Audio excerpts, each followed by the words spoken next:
가정을 누가 만드셨느냐 하면 하나님께서 세상을 창조하실 때 가정을 만드셨어요. 남자와 여자를 지으시고 그 남자와 여자가 서로 사랑하게 만들고 사랑의 결실로 아이를 선물로 주시는 것이 가정이고, 근데 그 가정을 세워갈 때 여러분, 이 요즘 시대가 불행해지는 것은 돈만 있으면 된다고 생각해요. 여러분, 아이들 돈으로 키우는 게 아니에요. 아이들을 사랑으로 키우고 정의로 키우고 진리로 키워야 돼요. 마태복음 25장에 가보면 모래 위에 지은 집, 반석 위에 지은 집이 있는데, 모래 위에 지은 집은 육으로 짓는 집이에요. 돈으로 짓는 집이에요. 땀으로 짓는 집이에요.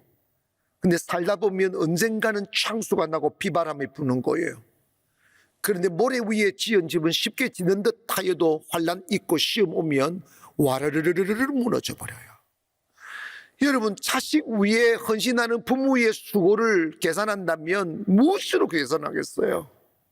근데 부모가 바라는 게 그 외로움과 고독과 아픔과 슬픔을 참아가며 내가 참아야 내 자식 잘 기를 수 있다는 그 일념으로 그 고생을 참아가며 살았지만, 그 아이들이 자라나 성인이 되어 삐뚤이 나가고 세상 밖으로 나가고 전혀 기대하지 않는 모습으로 살게 되면 부모의 수고가 헛되어 버리는 거예요.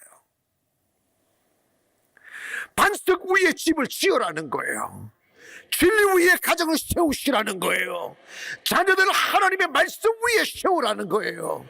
1절에 보니까 여호와께서 집을 짓지 아니하시면, 세우는 자의 수고 헛되며 여호와께서 성을 지키지 아니하시면 파수꾼의 경성함이 헛사더라고 했어요. 솔로몬이 왜 이런 말씀을 하셨을까요? 솔로몬은 20년을 건축을 한 사람이에요. 7년을 성전 짓는 데 투자를 했고 13년을 궁궐 짓는 데 투자를 했는데, 성전과 궁궐을 20년 동안 지어보니까 이 건축이라는 게 내 맘대로 되는 게 아니라 날씨도 맞아야 되고 기후도 맞아야 되고 인건도 맞아야 되고 모든 게 이게 톱니바퀴처럼 착착착 맞추어져야 온전한 건물이 지어지더라는 거예요. 똑같이 가정도 교회도 나라도 마찬가지더라는 거예요. 하나님께서 맞추어 주셔야 된다는 거예요. 하나님이 지어 주셔야 된다는 거예요. 수많은 사건들과 문제들이 있는데 그걸 톱니바퀴 맞추고 하나님이 쫙쫙쫙 맞추어주고 시간을 맞추고 타이밍을 맞추어 주셔야 인생도 타이밍이더라고요. 하나님의 은혜가 있어 여러분에게 아름다운 타이밍이 찾아오기를 원합니다. 인간의 힘으로 깨밀 수 없는 타이밍이 있더라고요. 그 누구냐? 하나님이 함께하는 사람이에요. 하나님이 여러분의 가정을 축복하기를 원합니다. 가정을 이끌다 보면 한두 가지 문제가 아니에요. 너무나 예상 외의 문제들이 많이 발생할 수가 있어요. 어떻게 인간의 힘으로 그 모든 것을 막아낼 수 있겠어요? 건강인들 내가 책임지며, 생명인들 내가 책임지며, 정손들 내가 책임지겠어요?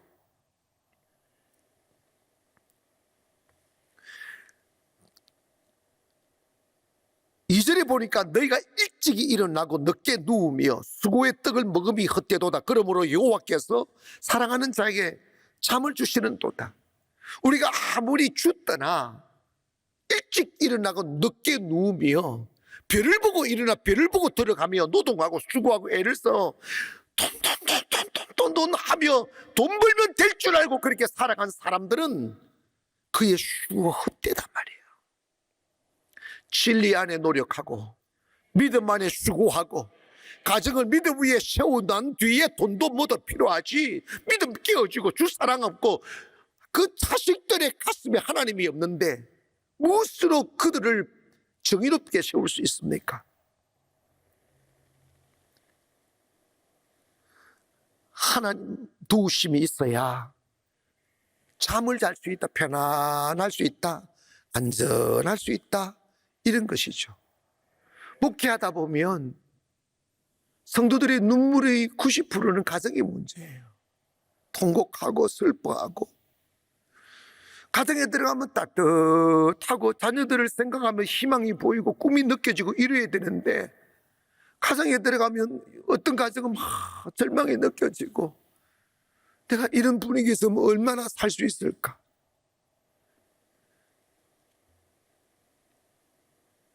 3절에 보니까 자식은 여호와의 주신 기업이요 태의 열매는 그의 상급이로다.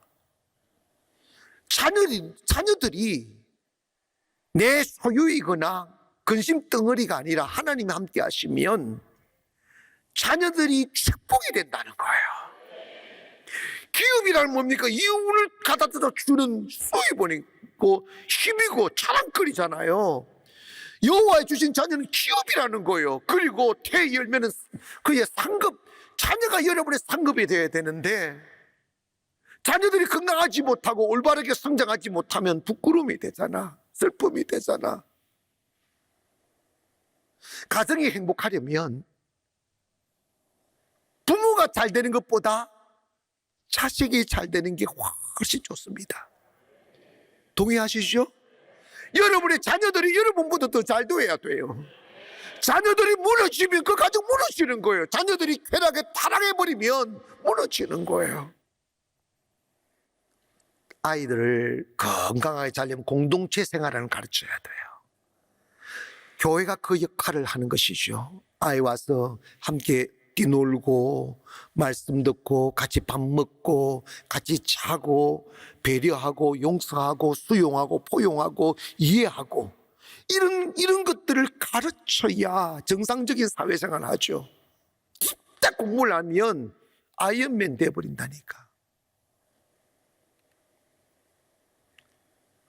가장 중요한 게 아이들을 정상적인 사람으로 살리기 위해서는 그 안에 하나님을 심어줘야 돼요. 여러분 곰곰이 한번 생각해 봐요. 인간은 다 타락한 본성이 있는데 그 타락한 본성대로 살아가게 되면 다 불행해지고 다 망하게 돼 있어요. 누가 이 타락한 본성을 제어할 수 있어요? 그 가슴에 하나님이 있는 사람만이 가능해요. 하나님이 없는 사람은 그 무엇으로도 자기를 지켜낼 수가 없어요. 여러분 자녀들을 공부할 때, 키우실 때 여러분 교회에 데려오는 것을 최우선 하세요. 그래야 미래가 있다니까. 응? 나중에 자식들 우리가 통곡하지 말고 그 잠언 26장 6절에 보니까 이런 말씀을 하셔요. 마땅히 행할 길을 아이에게 가르치라. 그리하면 늙어도 그것을 떠나지 않는다. 아이들 때 진리를 가르쳐야 돼요. 아이 때 하나님을 가르쳐야 돼요. 아이 때 정의로운 길을 가르쳐 줘야 돼요. 그래야 아이들이 바르게 자랄 수 있어요.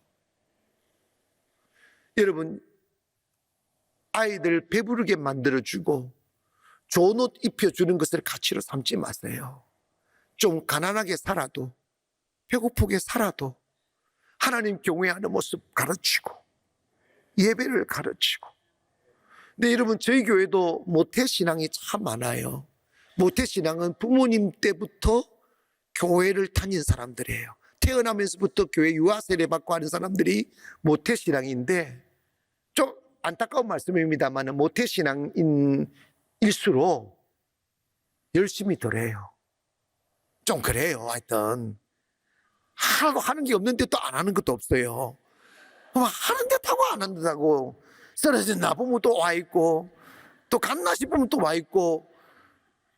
이 모태신앙의 약점이에요. 그 왜 그러냐, 부모님들이 신앙생활 할 때 다 뜨겁게 신앙생활 안 해서 그래요. 어릴 적부터 다 주님 앞에 서게 만들어야 돼요. 그래야 그 믿음이 세상을 이기게 하신다고요. 마지막으로 행복한 가정이 되려면 부모님들이 자식에게 본을 보여야 돼요. 저도 이 말씀을 하려고 하니까 조금 입이 좀 간지럽긴 한데 그래도 노력해야 돼요. 아이가 딱 태어나면 제일 먼저 대하는 사람이 엄마 아빠예요. 할머니도 계시죠.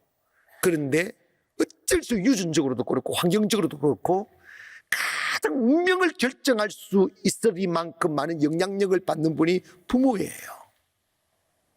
때문에 아름다운 언어를 쓰는 것도 중요하고, 하나님 앞에 어떻게 신앙생활 하는 것도 중요하고, 어떻게 대하는 것도 참 중요한데, 과거에는 우리나라가 좀 가정적이지 않아서 부모님들이 자식들에게 모범적인 언어, 모범적인 삶을 못 살 때가 참 많았어요. 그런데 여러분, 사회학자들에 의하면 자녀들, 성경도 마찬가지고 자녀들은 부모의 운명을 벗어나지 못해요. 여러분, 아이들은요, 어떤 모습이든 부모를 닮아요. 정말 부모를 닮아요. 그래서 여러분, 언어는 어쩔 수 없는 거잖아. 하지만 그 성품, 마음, 따뜻하고 배려하고 섬기고 희생하고, 이런 정신을 어릴 적에 가르쳐야 됩니다. 여러분, 하나님은 욕심쟁이를 축복하지 않아요. 하나님은 이기주의를 쓰지 않으셔요. 주님은 이런 말씀하셨습니다. 내가 세상에 온 것은 섬김을 받으려 함이 아니요 도리어 섬기려 하고 자기 목숨을 많은 사람들의 대속물로 주려고 오셨다는 거예요. 기독교는 섬김의 영이 살아있는 곳입니다.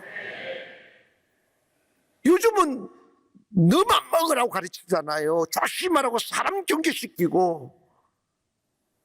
어릴 적에 저희 집은 좀 부유했기에 도시락을 싸면 이게 계란을 이렇게 올려줘요. 계란을 올려주고 어머님이 조금 여유 있게 담아주면서 점심시간에 혼자 절대 먹지 말고 친구들과 같이 나누어 먹어라 이러면서 도시락을 싸주셔요. 그럼 씻기는 게 있으니까 어떤 애들은요 다 돌아서 가지고 혼자 이래 먹는 친구, 그 구두 여러분 그 절대 성공 못합니다. 아멘. 그런데 혼자 살찌지 않는다니까. 더 못 살아요. 그래서 저는 어머니 시키는 데 하다가 도시락을 딱 열면요 기도하고 나면 다 없어져 버려요. 누가 주워갔는지 다 주워가 버렸어요. 그런데 나는 그러면 다른 친구들이 내 거 먹었으면 네 거 달라 그래가 보리밥 먹고 그랬지. 그래도요 키는 제일 컸어요. 그 당시에 제가 이게 중학교 3학년 키입니다. 정말 억울해. 그거는 진짜 억울해. 나는 80까지 클 줄 알았어요. 80 컸으면 진짜 여러분 다 죽었어.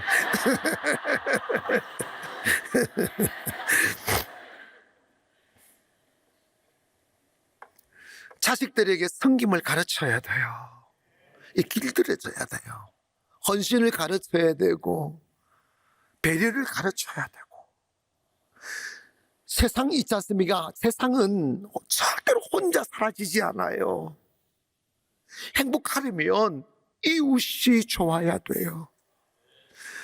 저는 우리 교회를 행복한 교회로 만들려고 노력하고 있어요.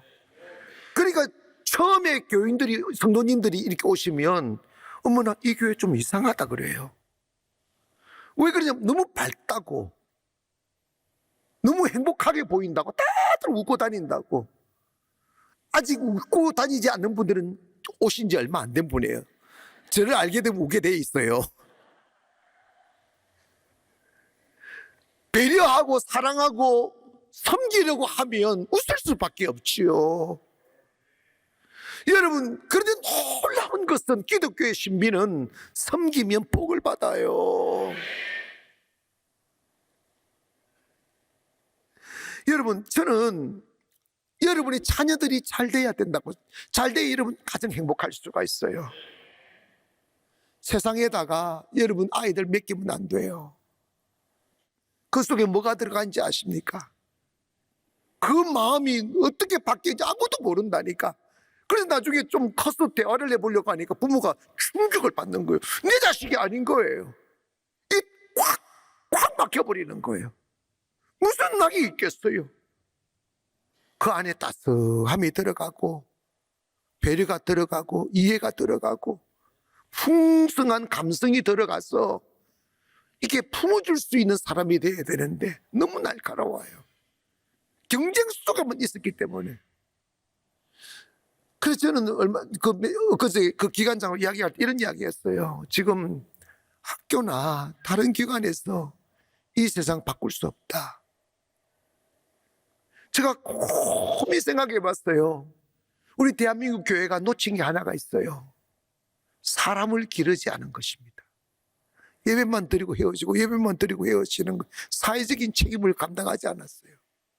지금 이 세상의 혼탁한 문화, 히피 문화, 이 쾌락 문화, 한탕주의 문화를 누가 만들어냅니까? 머리 좋은 사람들 다 만들어내요. 그래서 100명을 망하게 만들고 그 일의 이익을 자기가 다 차지하는 사기꾼의 나라가 지금 바뀌고 있어요. 교회에서 사람 키워서 사회 지도자를 만들어서 정치를 장악하고 경제를 장악하고 학문을 장악하고 각 분야에 장악가서 믿음의 사람이 딱 박혀 있으면 세상 아름다워질 수 있잖아.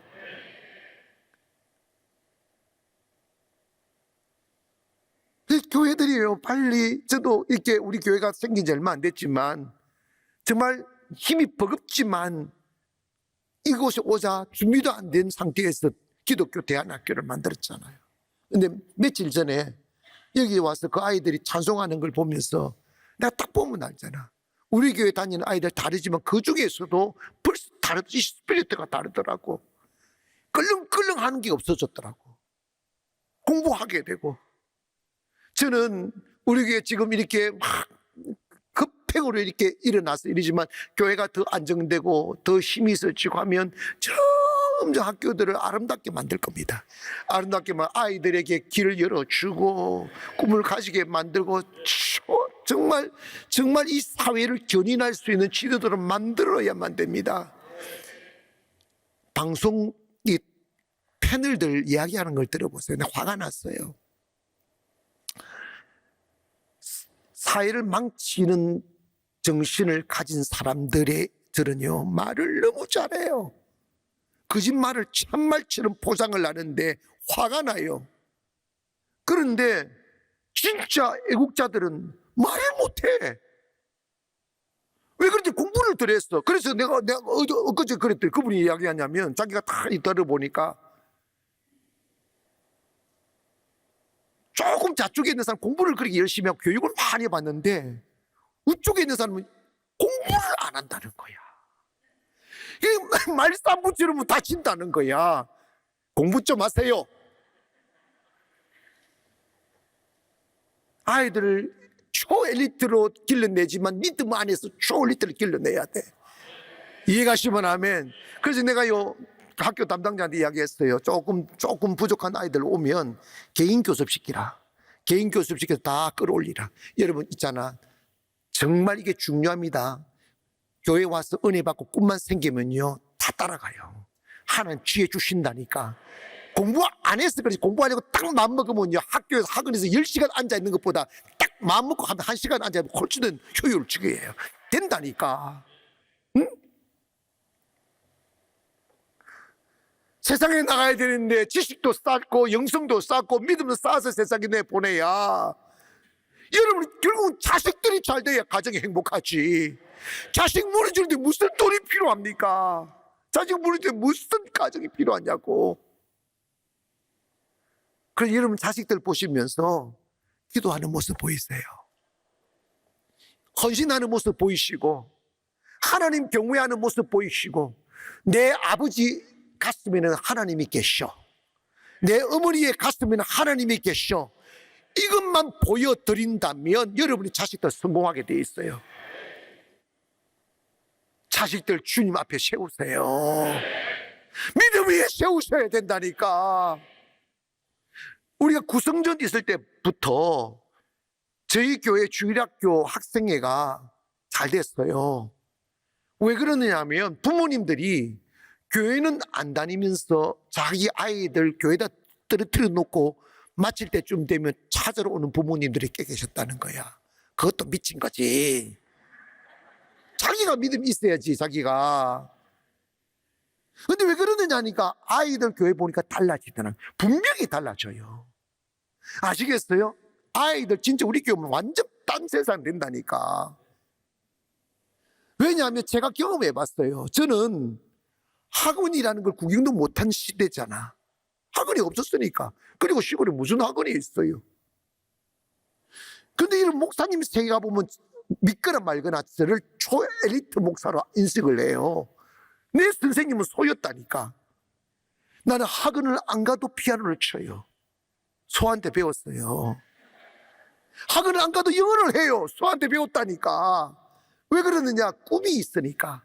어릴 적부터 내가 세계를 선교하는 목사가 되게 된 꿈을 꾸니까 그 세계를 선교할 수 있는 지력, 영역을 세워야 되니까 내가 혼자부터 어릴 적부터 그렇게 거기에 맞는 맞춤형 공부를 했다니까. 했으니까 되지. 응? 내가 이러면 그냥 안 보고 피아노 칠 줄 내가 스케일도 다 외워요. 응? 음악 아직 마이너 스케일이다, 메이저 스케일이다 딱 알아. 웃기지? 소한테 배웠어요. 레바논의 시인인 칼릴 지브란이라는 분은 이런 이야기를 했어요. 부모는 활이고 자식은 화살이다. 부모가 화살을 어디로 쏘느냐에 따라서 인생은 달라지고, 부모가 자식을 쏘는 대로 자식이 화살로 날아간다. 부모가 화살을 세상으로 쏘면 그 자식은 세상으로 갈 것이고, 부모가 그 화살을 주께로 쏘면 주님께로 갈 것이다. 목표를 분명히 해야 됩니다. 여러분의 자녀가 행복해야 되고 잘 돼야 됩니다.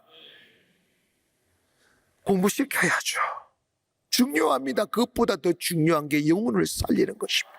정신을 살리는 것이고, 정서를 살리고 그 안에 믿음을 채워줘야 막 쓰나미처럼 몰려오는 이 타락의 문화를 이겨내지, 안 그러면요 다 무너지게 되어져 있어요.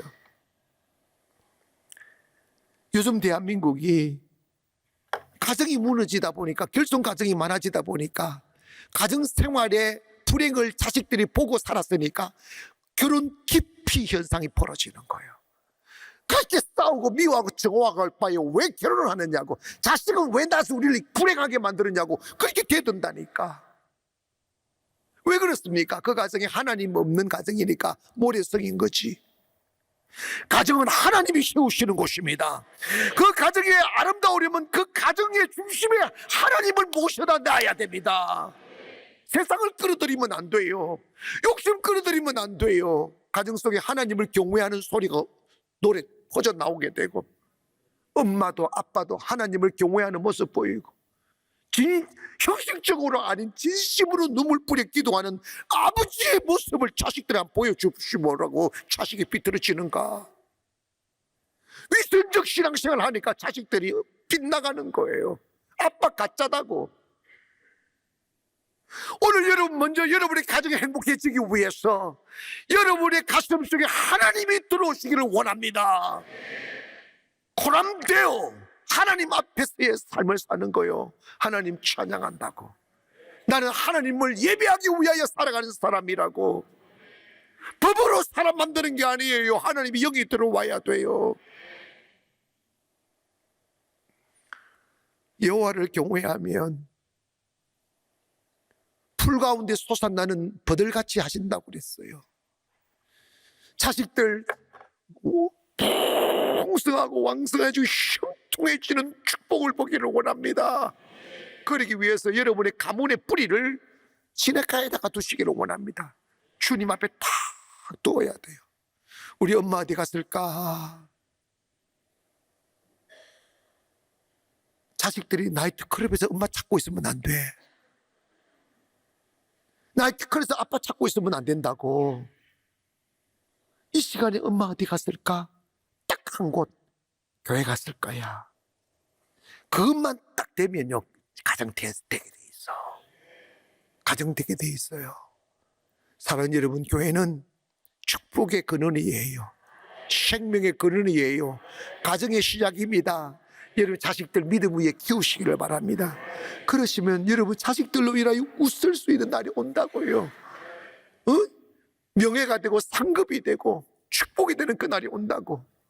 여러분이 자식들이 근심이 되지 않고 기쁨이 되려면 지금부터라도 믿음 위에 가정 세우시기를 주의 이름으로 축원합니다.